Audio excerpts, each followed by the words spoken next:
அக்கா சொல்லுமா. தீபாவளி வேலைலாம் எப்படி போகுது? வேலை தீபாவளின்னா ஒரு 10 நாள் தானே இருக்குது. வேலை ஹெவியாக தான் போயிட்டுருக்கு. அப்படிங்களா?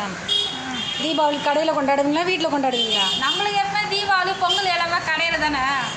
என்னைக்கு நம்ம வீட்டில் கொண்டாடிக்கிறோம். கடைன்னு ஒன்று வச்சுட்டாலே நம்மளுக்கு வந்து எல்லாமே கடையோட முடிச்சுக்கணும். தீபாவளிலாம் வீட்டிலலாம் எங்கே கொண்டாடுறதுக்கு டைம் இருக்குது. இவங்களுக்கு ட்ரெஸ்ஸு தைக்கணும், அப்புறம் அதை அவங்க போட்டும் போகிற அந்த போட்டுக்குன்னு படாசு வெடிக்கிற அழகை நம்ம பார்க்கணும் இல்லையா. அதனால் தீபாவளி அதிலே எனக்கு சந்தோஷமாயிடும். அதனால் எனக்கு வந்து கஸ்டமர் சந்தோஷம் தான் முக்கியம். தீபாவளிலாம் நம்ம பொறுமையாக கொண்டாடிக்கலாம், ஒன்றும் பிரச்சனை. தீபாவளி பொங்கல்னாலே நம்மளுக்கு கடையில் வேலை. ஏன்னா நம்மளோட வேலை வந்து அந்த மாதிரி வேலை ஃபங்க்ஷன் டைமில் மட்டும்தான் நம்மளுக்கு வேலை. மற்ற நேரம் நம்ம ஃப்ரீயாக இருப்போம். அப்போ வந்து நம்ம கடமையை கரெக்டாக பண்ணி கொடுக்கணும். நம்ம நம்பி தானே துணி கொடுக்குறாங்க. ஆமாம்க்கா. அதனால் வந்து நம்ம அவங்களுக்கு தச்சு கொடுத்து நம்ம அவங்கள சந்தோஷப்படுத்தி அவங்க போட்டுருப்போம். இந்த தீபாவளி கொண்டாடும் போது நம்மளுக்கு அது பெரிய தீபாவளி கொண்டாடுற மாதிரி தான். சூப்பர்க்கா. நீ என்ன ட்ரெஸ்லாம் எடுத்துட்டியா? ட்ரெஸ் எடுக்கணும்க்கா, எடுத்துகிட்டு வரேன். நாளைக்கு இல்லை நாளைக்கு எடுத்துகிட்டு வருவேன். சரிம்மா சரி. அப்படின்னா எல்லாரும் புது ட்ரெஸ்ஸை போட்டு நல்லபடியாக கொண்டாடுங்க.